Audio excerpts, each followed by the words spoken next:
I'm Dr Emad. I'll teach you today the lymph node pathology in 2 lectures. I don't teach you much in this semester, but inshallah the next semester I'll teach you in a couple of blocks, the endocrine, the reproductive, and so on. So, lymph node pathology.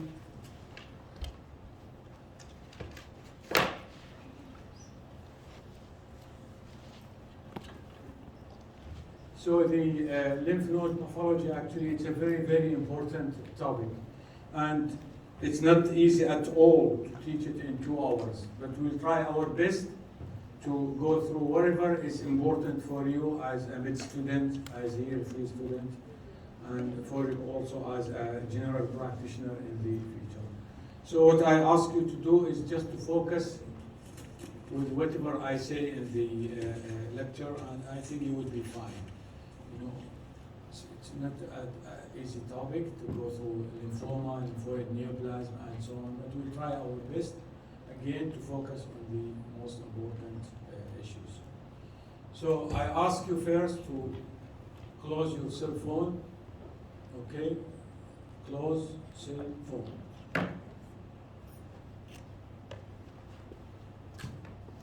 Yeah, kindly, again, close your cell phone. I don't need to say that again, please, okay? So, lymph node pathology. You know, the lymphoid tissue, we have 2 types of lymphoid tissue. We have the primary lymphoid tissue, which composed of the bone marrow and the thymus, where we have the innate immunologic reaction, and we have the secondary lymphoid tissue, where we have the immunologic reaction that depend on the antigen. So we need to have antigen in the secondary immune reaction. Where we see that, we see it in the peripheral lymphoid tissue, in the lymph node, in the spleen, in the mucosa-associated tissue, in the stomach, in the brain, wherever. So this is how we differentiate the 2. For the lecture, always study the updated lecture, you know, so I just kept it here in go through the updated lecture. Don't go to the previous one last year. Each year I revise the lectures. So lymph node usually located along the lymphatic vessels throughout the body. How we identified superficial lymphoid tissue or lymph nodes by palpation. There is one important number you need to memorize. The size of the lymph node. Usually, the normal size of lymph node is less than 1 centimeter. So the magic number is the 1 centimeter. Anything less than 1 centimeter, usually reactive benign. Anything more than 1 centimeter is important. The other thing to focus on is the age of the patient. If we see lymph node, large lymph node, in old age patient, likely these lymph nodes are neoplastic.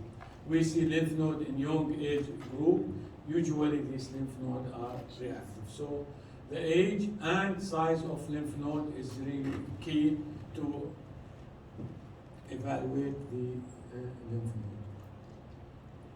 Now we go to the components of the lymph node. You know, we have in each lymph node, if we take a section, we see compartment in the lymph node. We see the cortical area. You know, the cortical area is the peripheral area which involve or which contain the lymphoid follicles. So these are the cortical area. Cortical area has lymphoid follicles.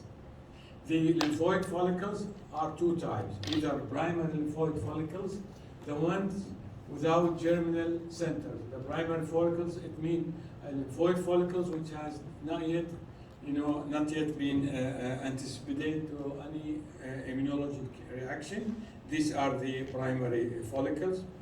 These are the secondary follicles. The secondary follicles actually are follicles with germinal centers. So lymph node, we have cortex, we have paracortical area, we have medullary area.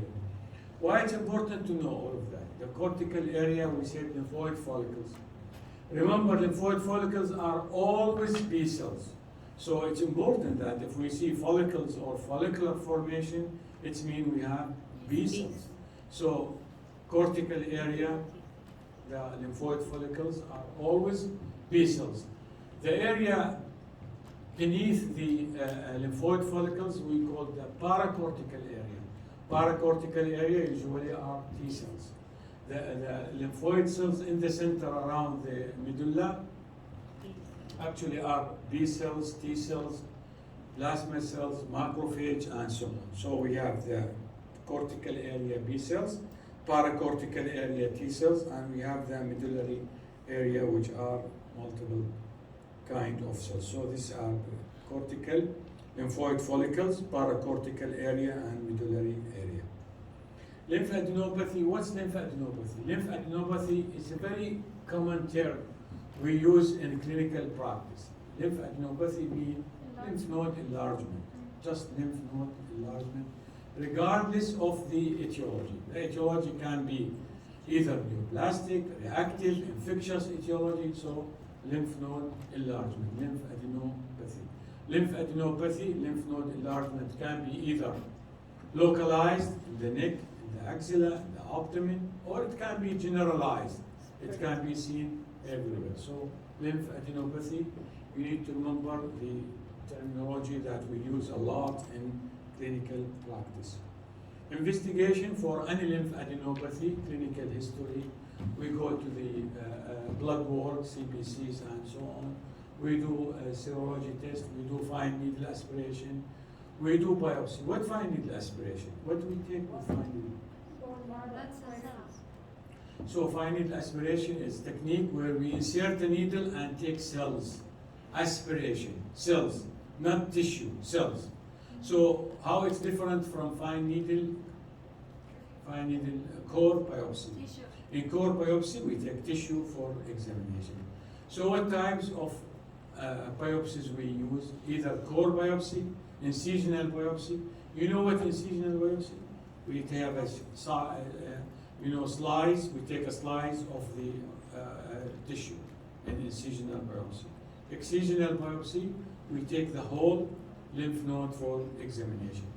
The best biopsy to examine the lymph node is the excisional biopsy. So the gold standard to examine lymph node is the excisional biopsy. So core biopsy, incisional biopsy, and excisional biopsy, which is the best. Reactive lymph node or reactive lymphadenitis, we have many types of reactive lymph node, benign lymph node, enlargement. We have the acute inflammation, acute lymphadenitis, just acute inflammation in the lymph node, same as any acute inflammation anywhere else, bacterial, viral. If it's bacterial, we see a lot of neutrophil, we see pus material, pain, whatever, features of acute inflammation. The other chronic non-specific lymph node enlargement, we call it chronic non-specific lymphadenitis, so it depends on the area that being reactive. If the follicle is reactive, we call it follicular lymphadenitis. If the paracortical, we call paracortical hyperplasia. If the sinus is dilated, we call it sinus histiocytosis, and so on. So depend on the type of reactive change. There is other diseases we call specific disorders that affect the lymph node or lymphoid tissue. Specific mean there is something, some etiology, specific etiology causing the disease. The acute non-specific lymphadenitis, as we said, is just acute inflammation in the lymph node. The chronic is follicular reaction. See, this is the follicular hyperplasia in the top left, and the lower right is the sinus histiocytosis. Just the sinuses are dilated. That's all of the issue. The granulomatous lymphadenitis, it means we see granuloma. Granulomatous lymphadenitis means we see granuloma. The granuloma, why it's important to say granulomatous lymphadenitis?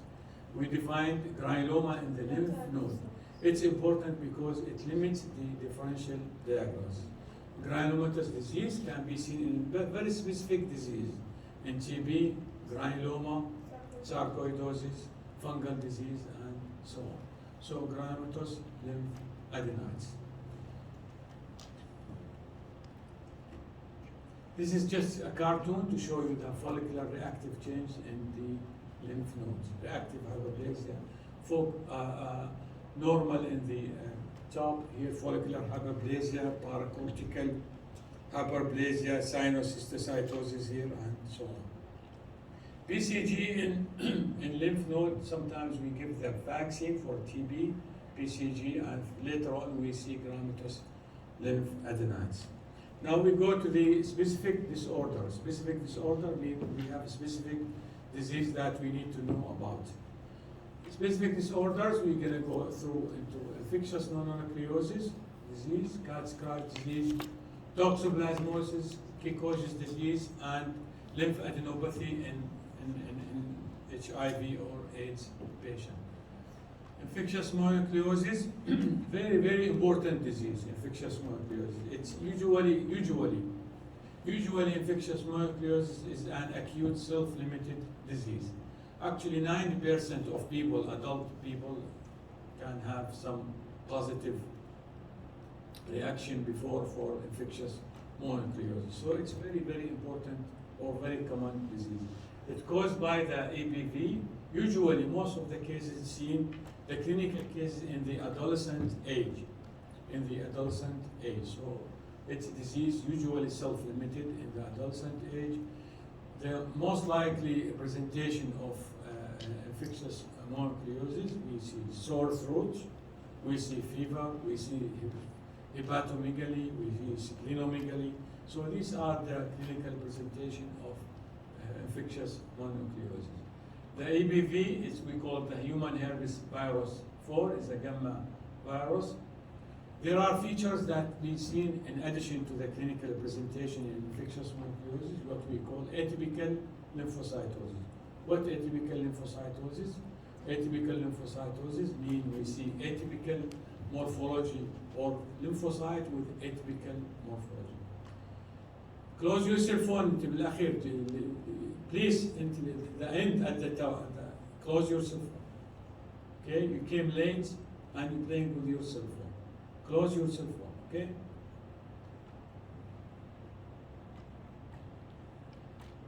Atypical lymphocytosis means we see atypical lymphocyte in the peripheral blood. Is it fine to see atypical lymphocyte in the peripheral blood? You know, atypical lymphocyte in the peripheral blood means that there is some serious disease.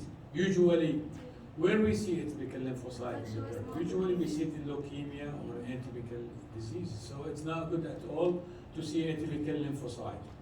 In infectious monocytosis, we see atypical lymphocyte in the peripheral blood. We call it atypical lymphocytosis. These atypical lymphocytes usually are CD8 positive T lymphocyte. So T lymphoid cells, CD8 positive cytotoxic T lymphocyte. Are these infected cells by the virus? The T lymphocyte is atypical lymphocyte. So what are these cells? Are these reactive cells or just infected cells by the virus? Actually, what cells are infected by the virus? The B cells. So usually the infected cells are B cells, and the atypical lymphocyte are just a reactive T lymphocyte. So reactive T lymphocyte. It's important to remember the atypical lymphocytosis in infectious mononucleosis, not to get confused with another malignant disease or so on. Another factor that you need to know that we see atypical lymphocytosis in other diseases other than the infectious mononucleosis. We can see it in Cytomegalovirus, we can see it in TB, we can see it in smokers, we can see it in stress. So just remember that atypical lymphocytosis actually are not typical for infectious mononucleosis, can be seen in other diseases.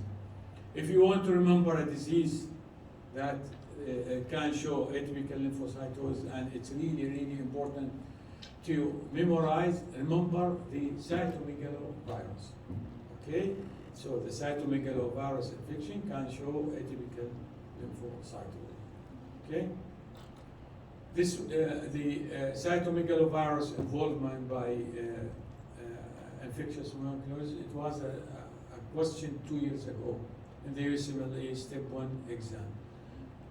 Most of the candidates didn't get it. I don't know why. So remember, cytomegalovirus involvement by infectious mononucleosis or atypical lymphocytosis.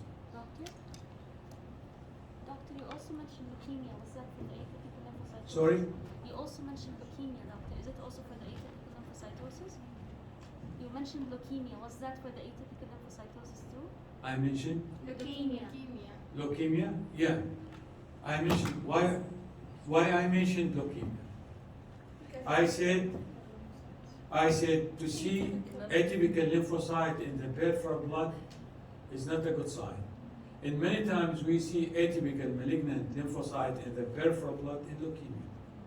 You know, so if we see atypical looking lymphocyte in the peripheral, it's alarming sign.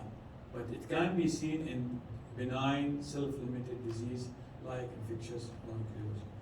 One more issue that you need to figure out and you need to solve out and you need to memorize and you need to understand is the laboratory findings in infectious mononucleosis. It's not difficult. I don't know why a student may get confused in the laboratory findings. Please pay attention. So we have a couple of tests that we can done in infectious mononucleosis. We have the monospot test, the heterophil antibodies. You know, this test not anymore be done nowadays. You know, it's old test. It's simple, very nice test. We used to do it before, but it's really false. The false negative is really high in the monospot test, especially in pediatric age group. In pediatric age group, maybe 50% of the cases are negative in the monospot test. Why? What is the heterophil antibodies? It's a weird name, isn't it? It's just antibodies seen in the patient with infectious mononucleosis. These antibodies can agglutinate RBCs of some kind of animals, like sheep, pigs, whatever. So if we take the serology of a patient of infectious mononucleosis and mix it with RBCs taken from animal, we see agglutination. That's it. It's a very simple test. But nowadays we don't use it anymore. Now we use the other serologic test. The first one is the viral capsid antigen. You know the virus has a capsid. The capsid means antibodies gonna direct this capsid. We call it viral capsid antigen antibodies. So the antibodies are two types, the IgM and the IgG. You know, usually first we see IgM, and later on, after 2 to 3 weeks, we see the IgG. So the IgM is seen in acute phase or in a recent and active disease. Then we see the IgG. The IgM seen in couple of weeks and it being absent after a couple other weeks. So it's in the early stage of the disease, the IgM will be positive. Then the IgG gonna show to be positive. So IgG, IgM. Usually the IgM stay forever. The IgG is just in the first couple of weeks of the disease. The early antigen, same thing. It's an acute phase reaction protein and it is detected in 3 to 6 months. Acute phase, early antigen, that means it's seen in the first couple of weeks, after a couple of weeks, and it lost later on. Okay? The other antigen we call the EBV, nuclear antigen, EBNA1 antigen, IgG. The EBNA IgG detected after 4 weeks and it start or it stay for life. So the EBNA IgG antibody against the antigen antibody, it's seen in a couple of weeks and it stay off for life. Now the issue is to interpret the cases. If the patient has acute disease, just been infected a couple of weeks ago, what do you expect to see? Which one? You see the viral capsid antigen, isn't it? The IgM, and you might see that, you will see also the IgG after a couple of weeks. So you see the viral capsid antigen positive, usually the IgG and the IgM. Mainly look at the IgM, isn't it? What about the EBV nuclear antigen? Usually negative, isn't it?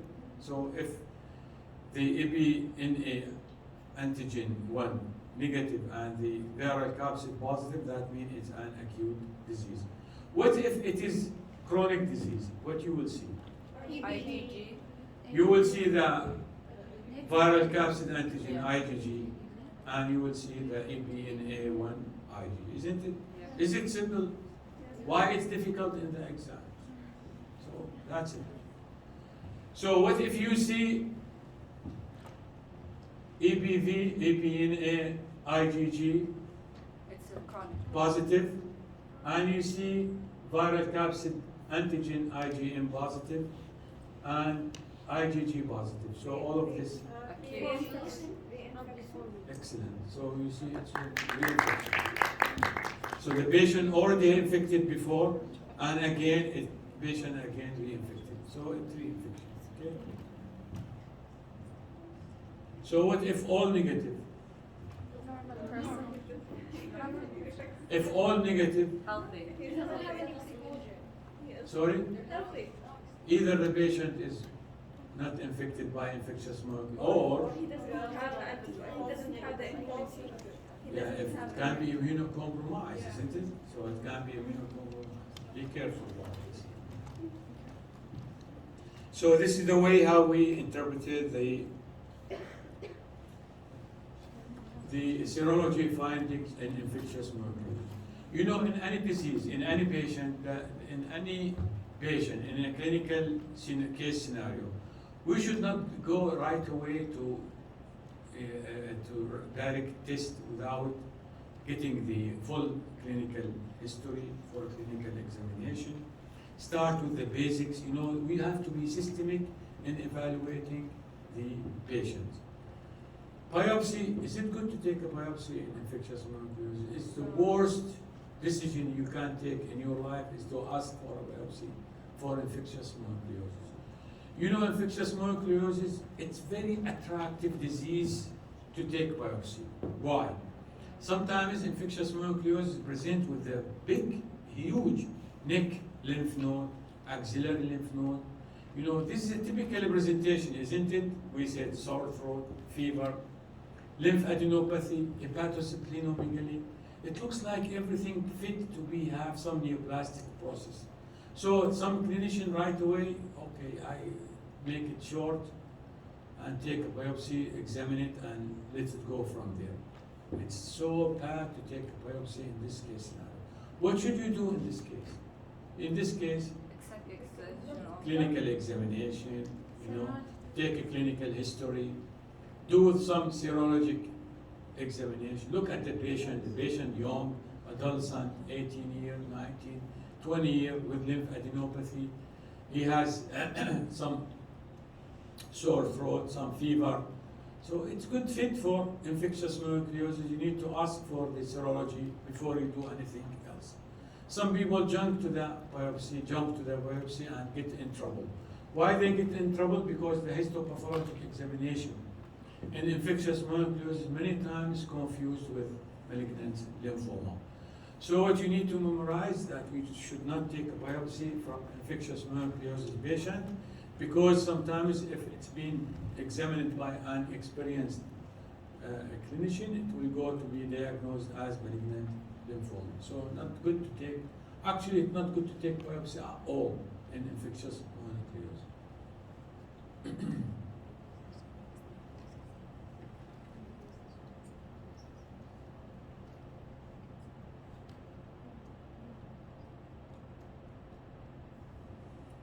You know, one more thing in a clinical practice.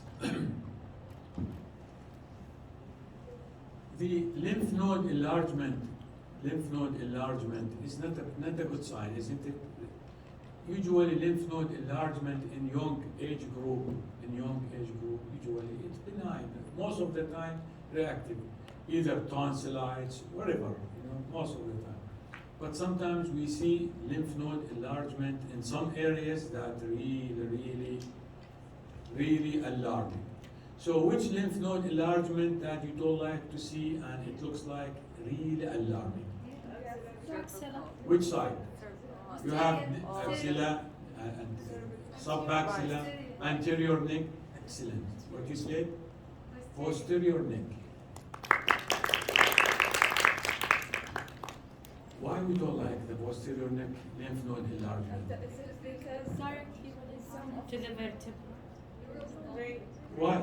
When you do this, it can pop. Sorry? When you put your head back, it can burst. Vertebral No, why we don't like it? Vertebral plexus. Not because it's bothering the patient, but why we don't like to see posterior neck lymph node enlargement? Sorry? The part of the brain can Metastasis.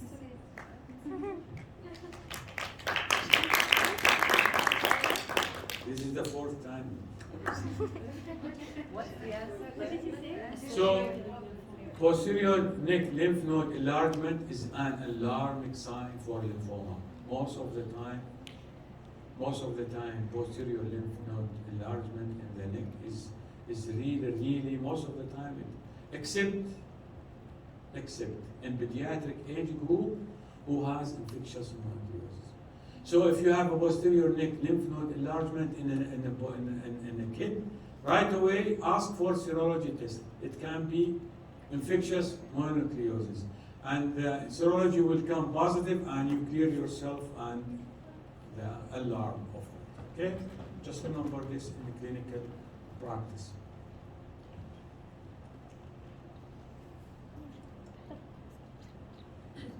Cat scratch disease. I said we are going through specific disease, okay? Cat scratch disease. Cat scratch disease. Mean we have a cat scratching somebody, isn't it? And causing disease. So cat scratch disease, it's caused by cat scratching kids, most of the time in the arm, okay? And the cause is kind of bacteria, is a Portonella, kind of bacteria, Portonella. The scratch in the arm usually, and it causes lymph node enlargement. So if you see a kid with a lymph node enlargement, right away look at the arms. Look at the arm. If you see a scratch, just ask the kid, do you have a cat? If she or he telling you, yes, we have a cat, you're clear. So cat scratch disease is a disease caused by the scratch of the cat. Actually, it's caused by bacteria, it's a Portonella. So lymph node enlargement in the axilla, usually the treatment is very easy. You don't need to do anything, just let it go.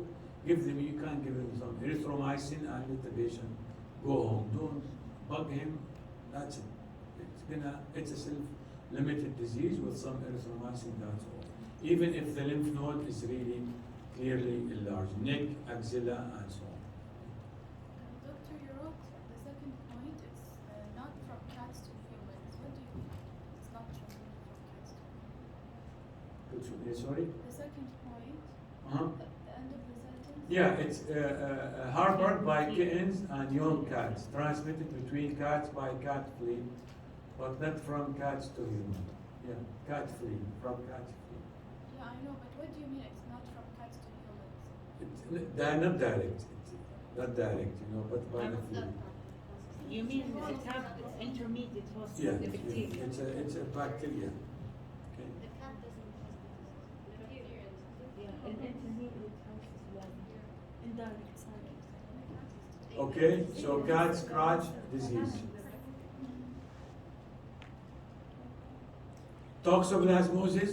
Toxoplasmosis, actually, it's very rare disease. It's caused by parasite, it's toxoplasma. Excuse me, why are you late? Now it's one. Sorry? Why you are late? You are not allowed to quit. Okay? Sorry.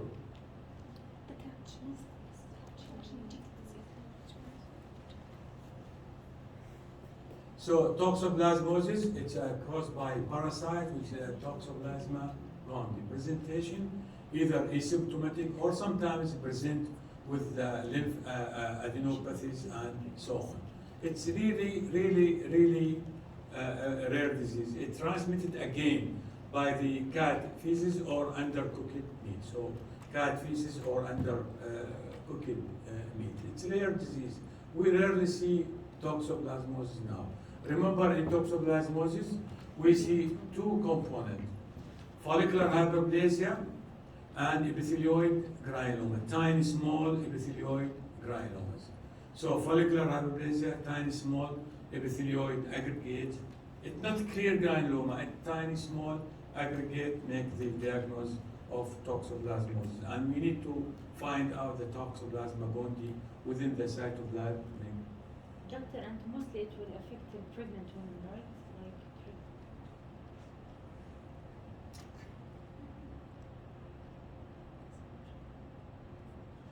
Yeah.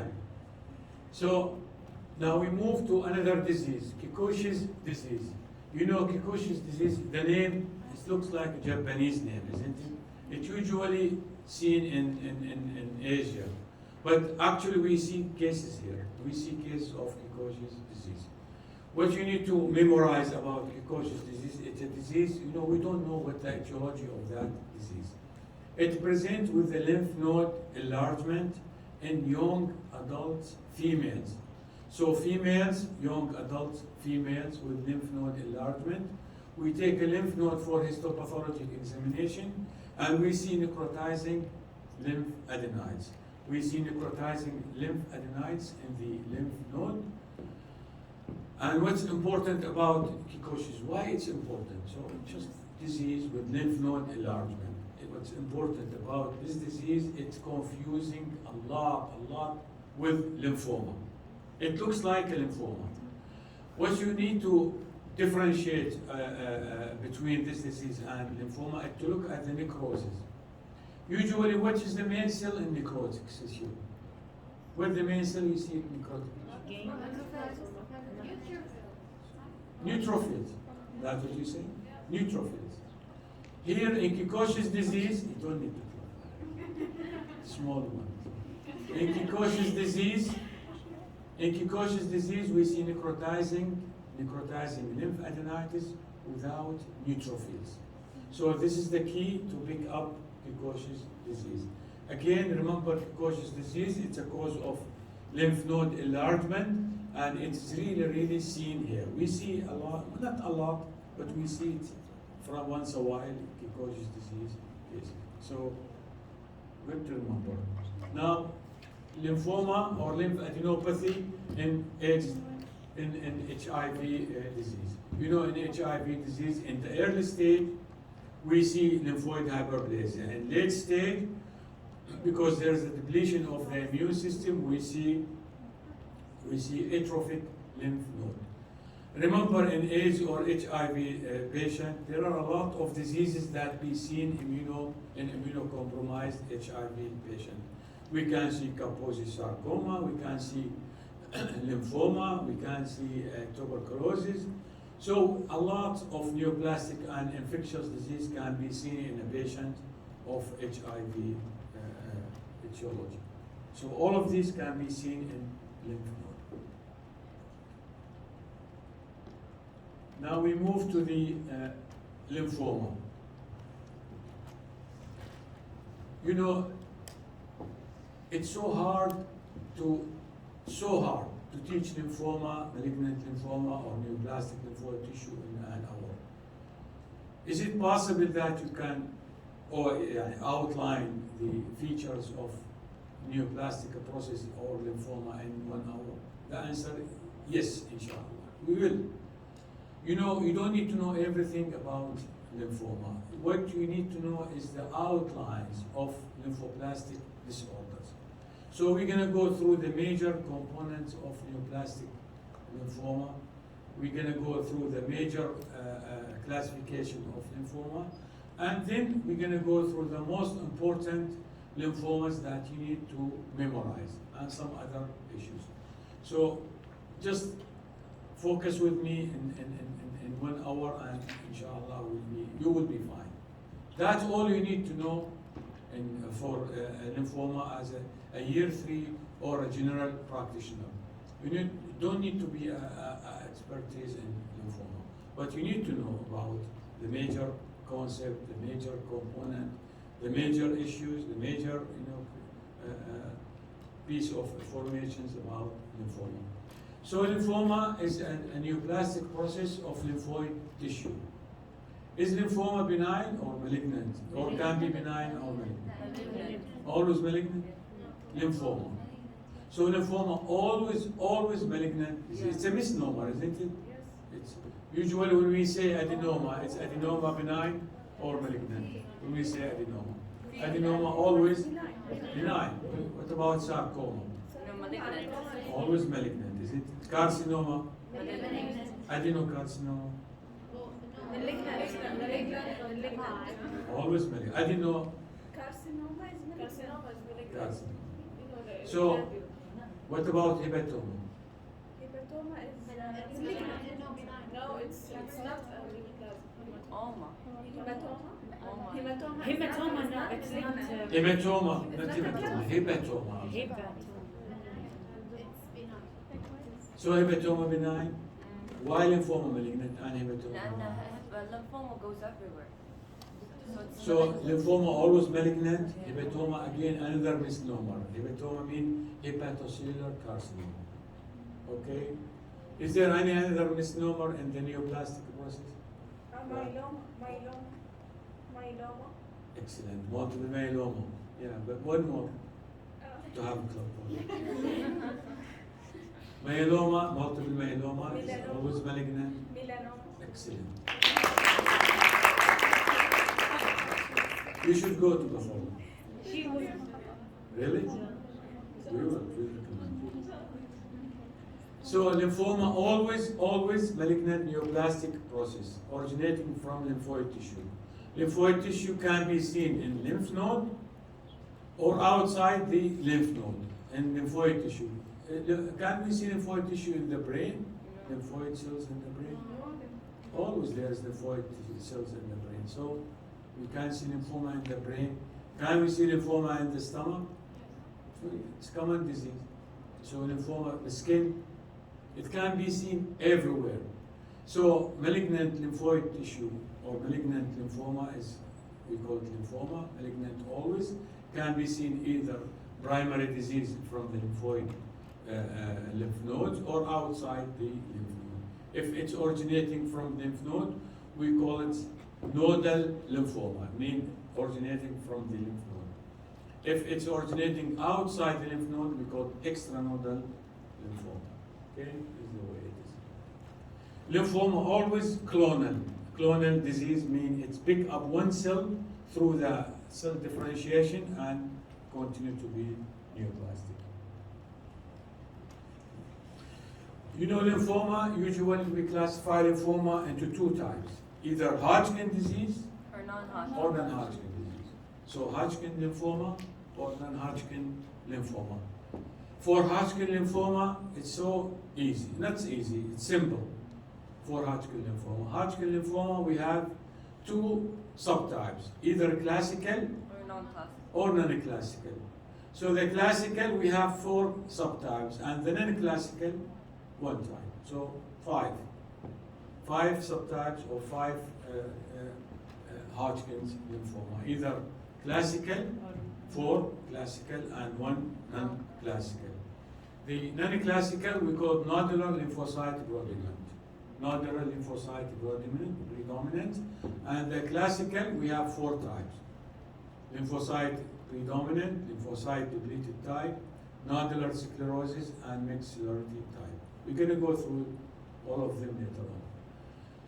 Lymphoma in general, lymphoma is a lymph node or lymphoid tissue neoplastic process, usually present with a lymph node enlargement, lymphadenopathy, if it's originating from the lymph node. If it's originating outside the lymph node, then the presentation would belong to the organ where we see the lymphoma. Like if we have a brain lymphoma, if we have brain lymphoma, primary brain lymphoma, we will not see lymph node enlargement, isn't it? What we're gonna see? We see features of brain tumor. Skin lymphoma, same thing. Gastric lymphoma, features of belong to the stomach, and so on. This is the presentation. In general, in lymphoma, we see, in general, in lymphoma, we see some signs like fever, we see weight loss, we see pruritus, we see sweat, and these are what we call the B features of lymphoma. But the most common, the most important presentation for lymphoma actually is lymphadenopathy or lymph node enlargement. This is the most common sign of lymphoma.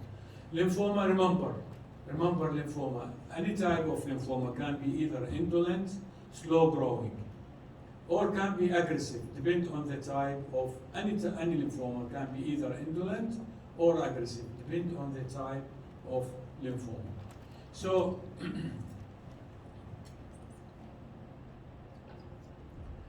is lymphoma common here?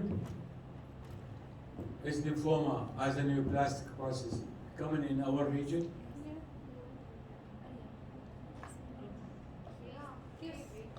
Is it common? Don't know.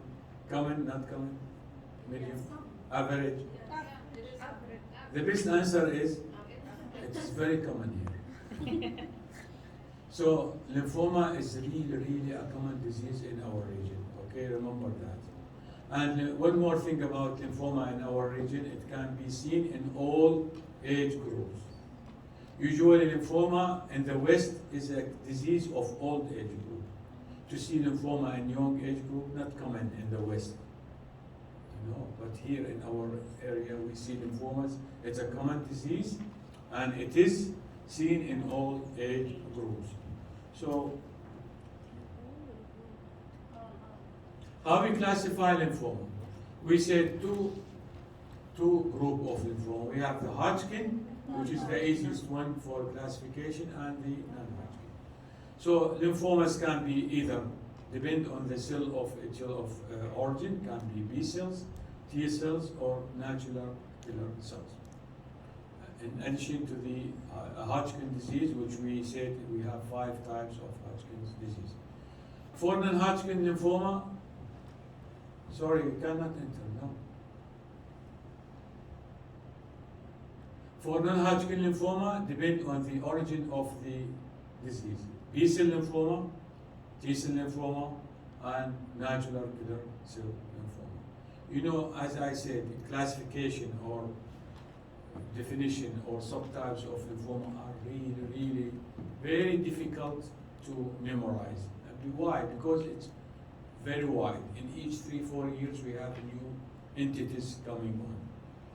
You, as I said, as a year 3 or general practitioner, you don't need to be an expert in lymphoma. You just need to be aware of the major knowledge of the lymphoma, most common lymphomas, major classification of lymphoma, and so on.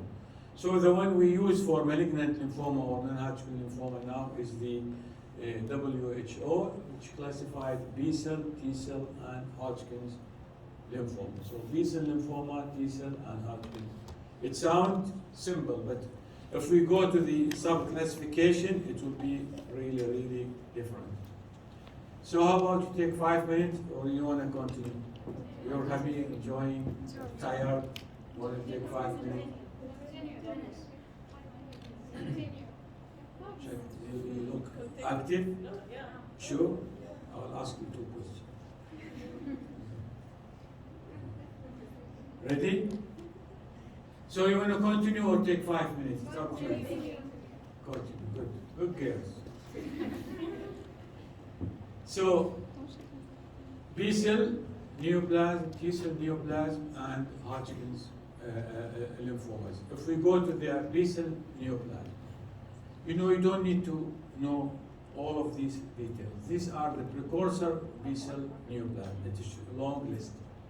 And another longer list, the mature B-cell. You don't need to know all of these. Don't worry. So forget about these 2 slides. And these are the T-cell neoplasms. So, as I said, we're going to go through Hodgkin lymphoma and non-Hodgkin lymphoma. What you need to know about non-Hodgkin lymphoma, I will go through the ones that are really important. We're going to go through them in a nice way, in a simple, systemic way, okay? There are some markers or antigens that are seen in the markers or antigen that be seen in lymphoid tissues and lymphoid cells that are really, really important for you to memorize. Is it needed? Yes. You need to memorize not everything. You need to memorize what the major antigens that can be seen in B cells, in T cells, in lymphoid cells, in any lymphoid cells, in nodular killer cells, in red Sternberg cells, and so on. So we'll go through the important one. CD1, it's important, CD1. It's a marker that defines thymocyte, mainly the thymoid or thymocyte, and the Langerhans cells in the epidermis and in the skin. So CD1 is really important. CD2 also is a T cell marker, but you don't need to. If you memorize it well, okay. CD3 is very important T cell marker. It has to be seen in T cell lymphomas. So CD3. CD4, CD8, you know CD4, CD8, isn't it? Yes. You remember? Do you memorize CD4, CD8? CD4 seen in and CD8. So you know that CD4, CD8 are T cell markers, isn't it? So it's easy ones. CD5 is a T cell marker. You need to know, yes. Why CD5 important? You know each cell, each lymphoid cell, B cell or T cell should have some markers different than the other cell. Like T cell markers different than the B cell marker. Like the CD3 is a T cell marker. Can we see CD3 in B cells? No. No. So that's why it's important to define the cells. So this is not total role. There are some markers that are supposed to be T cell markers, but can be seen in B cell lymphomas. So is this confusing or helpful? Confusing. I think it's helpful, because in this way you can classify these B cell lymphomas, because it shows abnormal, bizarre markers. So the CD5 is a T cell marker that can be seen in some subtypes of B cell lymphoma. Okay? CD5. So now we have the T cell marker, which one? CD3, CD5, CD4, CD8. Okay? Easy ones? Yeah. Doctor, I have a question. When we say marker, we mean like if we do antibodies and these kind of things, these or there is Good question. She said, what we mean when we say markers? What we mean we say this is a T cell marker or a B cell marker. Can explain to her. Yeah, Can I stand up? Stand up. Yeah. It's the antigen. So you can, they can look. It's the antigen attached to the specific cell. Yeah, I know. So but, yeah, when it was What do you do on like what do you want? I know, it's the antigen.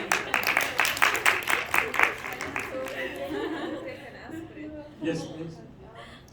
With the idea of, and can you repeat the question, please? Who asked the question? Yeah. And Yeah. I know, it's the antigen and the cell and everything, but I The know antigen, she knows, the antigen is a component of the of the cell. of the cell. Yeah. So what the idea of markers? Yes, please. There's specific dye. Do you understand? There is a specific dye you use, and you like put it on the cell, and then you see it under, and then if it lights up, then this It's like mostly to know where the source of the lymphoma is from. Anybody can explain Like with the cell. in a good way, in a nice way, simple way. So it's helpful when you take a مثلا an Stand. when When you على take- صوتك شوي. So when you take an aspirin, or you have an enlargement of the lymph node, so you take We an have, enlargement of the lymph node. Or sorry? enlargement of the lymph node, so you take an aspirin as an example, يعني, or you take a sample, and you want to know this enlargement is because of which cell. So you put so you track the antigens. If you saw مثلا an increased cells with CD5 positive or CD8 positive, you know this enlargement is because of which cell. So مثلا you see that this is T cell lymphoma or B cell lymphoma. Because So yeah, but her question is about why we say markers, isn't it? What we mean with markers, huh? Isn't it? Is it your أنا question? ماني فاهمة سؤالي بس قصدي أنا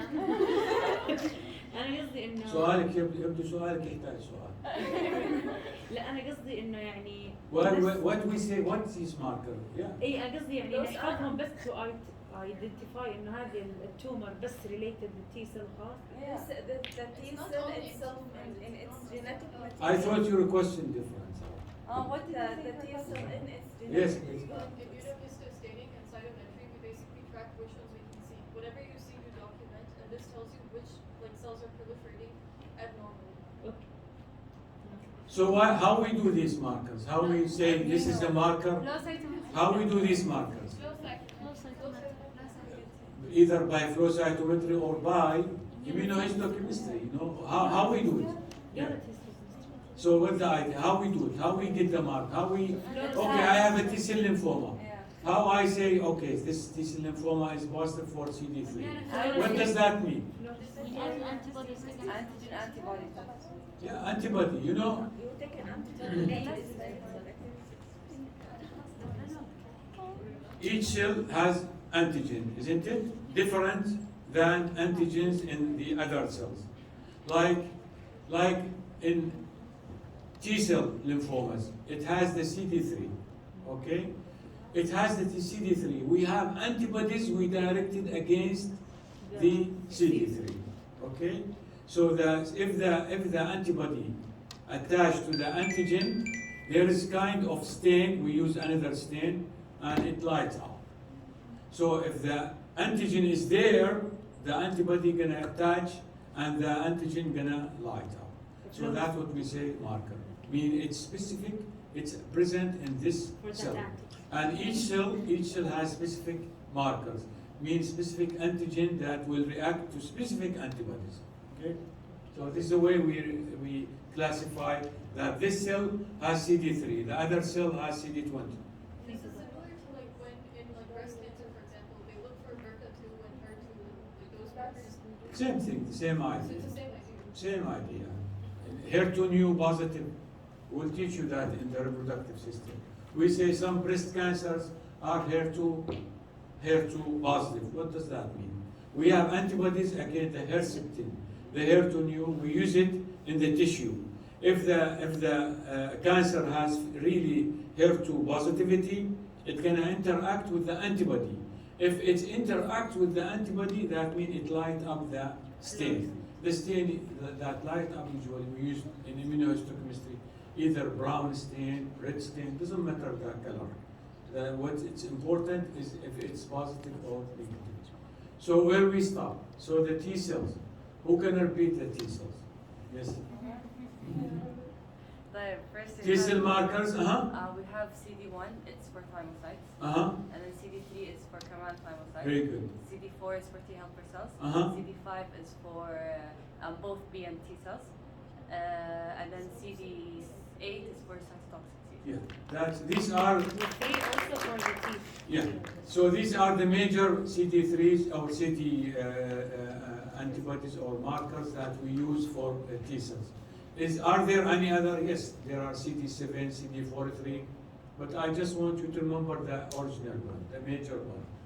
Now, where are we? CD10. What's CD10? CD10?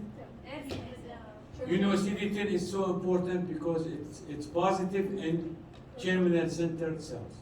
So why it's important? If the positive in germinal center cells, it means follicular. If it's follicular, what does that mean? Mean B cell, isn't it? So CD10 is important in germinal center cells. CD19 and CD20 are important in B cells. So we have markers of B cells, CD19, CD20, CD79A, CD21, CD23. But what's important to memorize, CD19, CD20. So 19 and 20 are positive in B cell marker. Just to memorize this. Natural killer cells are positive for CD56. So CD56 is a natural killer cell. CD13, CD33 in leukocyte, granulocyte. CD15 also in granulocyte, but it can be seen in Red-Sternberg cells. CD30 is very important marker for Red-Sternberg cells in Hodgkin's lymphoma. So Hodgkin lymphoma, as I said now, I repeated I said two markers, CD30, CD15, in the classical Hodgkin lymphoma. The other one that you need to memorize is the CD45. CD45 is a leukocyte, common leukocyte, or common lymphoid cell antigen, common leukocyte antigen. What does that mean? That means in any lymphoma, CD45 is supposed to be positive. So in classical Hodgkin, now we said Hodgkin 5 types, isn't it? 4 classical and 1 non-classical. How we differentiate between Hodgkin lymphomas? With the Go through them. CD marker. So we have two groups of Hodgkin's lymphoma, the nodular lymphocyte predominant type and the classical. You know, there's one thing you need to know about Hodgkin's lymphoma. Hodgkin's lymphoma is a very, very unique neoplastic process. It's amazing how this neoplastic process. In Hodgkin's lymphoma, the neoplastic cells are not everything, just a few cells. Just the cells which we call Red-Sternberg cells. So the neoplastic cells in Hodgkin lymphoma are the Red-Sternberg cells. Red-Sternberg cells, it has to be present in all classical Hodgkin's lymphoma. Red-Sternberg cells. How we define Red-Sternberg cells, I'll show you. Big cells, big nuclei, macronucleoli. And these cells are positive for CD15 and 30. CD, 15 and 30. CD, 15 and 30. and negative for everything else. Even 45? Even 45. Good? Even 45. So CD3, CD20, CD45 are negative in classical Hodgkin's lymphoma. Okay? Okay? So, two facts now so far about Hodgkin. Number one, the neoplastic cells are Red-Sternberg cells. Number two, Red-Sternberg cells are positive for CD30, CD15, and negative for the others. These are the classical. Okay? So, we said the neoplastic cells are Red-Sternberg cells. Now, how we classify Hodgkin's? You know, it depends on the morphology and the number of Red-Sternberg cells. If the number of Red-Sternberg cells is low, we say lymphocyte predominant type. So lymphocyte predominant type means the number of Red-Sternberg cells are very few. I will show you one picture so you know what I mean about.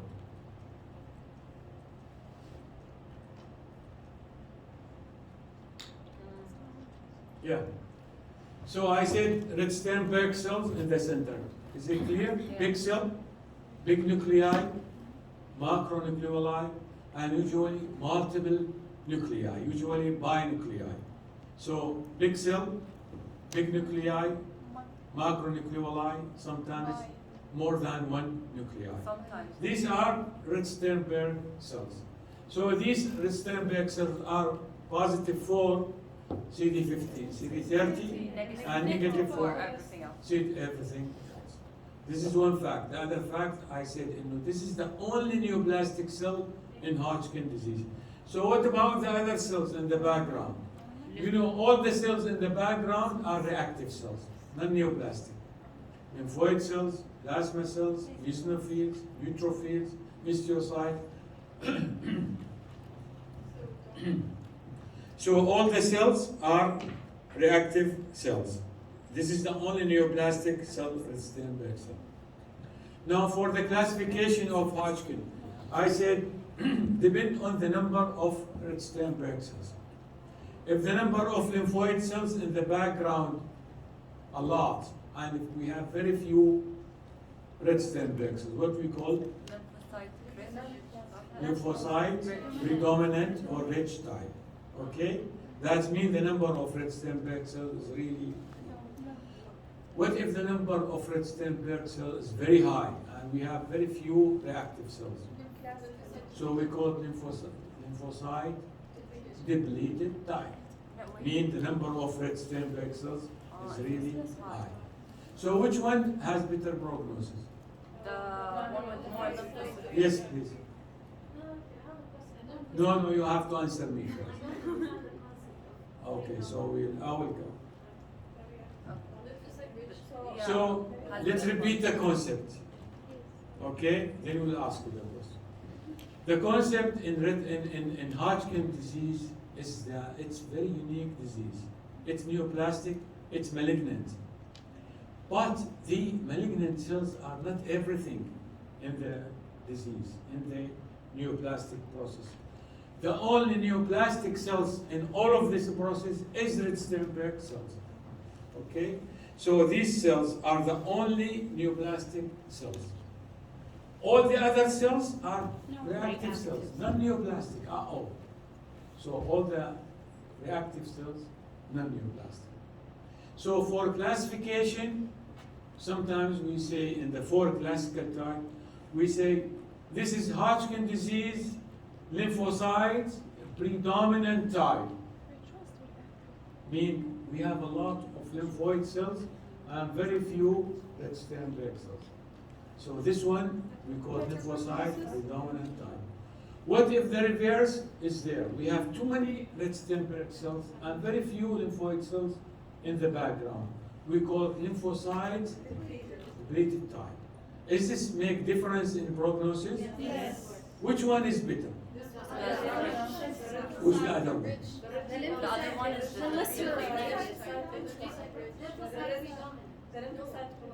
Should one too?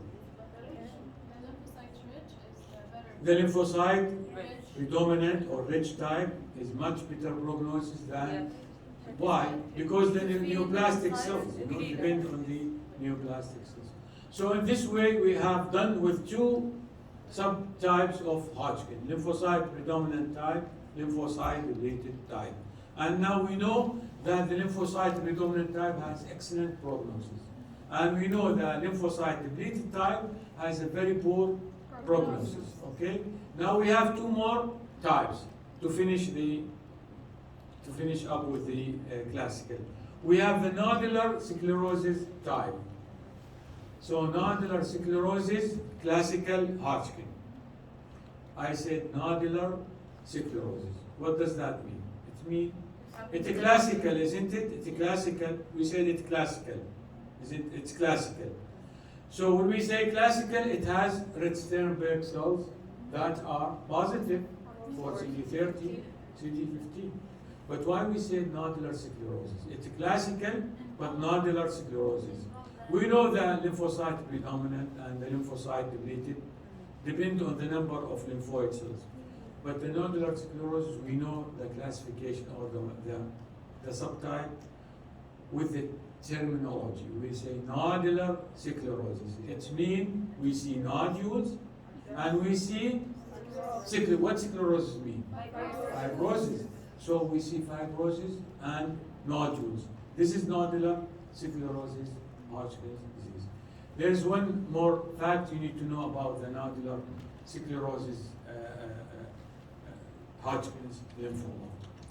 You know, in many times, by the way, nodular sclerosis is the most common type of Hodgkin's lymphoma.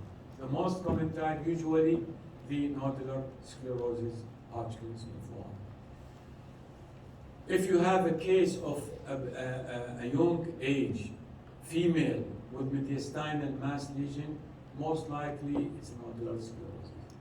So young age, female, mediastinal mass, usually Hodgkin, classical, nodular sclerosis type. Okay? So the nodular sclerosis type, this is the nodular sclerosis type. See? We see nodules. Do you see the nodules? We see nodules, we see fibrosis. So nodular sclerosis type. Sometimes we see red Sternberg cells with the space around it. We call lacunar type red Sternberg cells. It's just a terminology. Space around red Sternberg cells, we call lacunar type red Sternberg cells. What the major component in nodular sclerosis is you see nodules, and you see sclerosis. And it's the most common type. Female, young age, intestinal mass, always classical nodular sclerosis type. The fourth type, Before you move, all these pictures are for nodular sclerosis. Right? yes. This last one. You see, this is the gross. See the nodules here, and see the nodule here. Yeah. See the nodule, nodular sclerosis type. So the fourth type of the Hodgkin is the mixed. We call mixed cellularity type. What does that mean? It has both. Mix Mix of what? What you mean both? B and T. It's a classical, which means we have to have red Sternberg cells, but we call mixed cellularity type. T and B cells. There's also lymphocytes. What does that mean? T and B cells. Sorry? T and B cells, maybe. What that mean? T cells and B cells maybe are present. No, we don't care about here B cell or T cell in the background. We say mixed cellularity type. That means we see all type of cells. We see neutrophils, we see histiocyte, we see eosinophils, we see plasma cells. So that's why we call it mixed cellularity type. Mixed cellularity type also is one of the most common classical Hodgkin lymphomas. Remember that in the mixed cellularity type and the nodular sclerosis type, the EBV, Epstein-Barr virus, in 40 to 50% of the cases is positive. So this is everything I think you need to know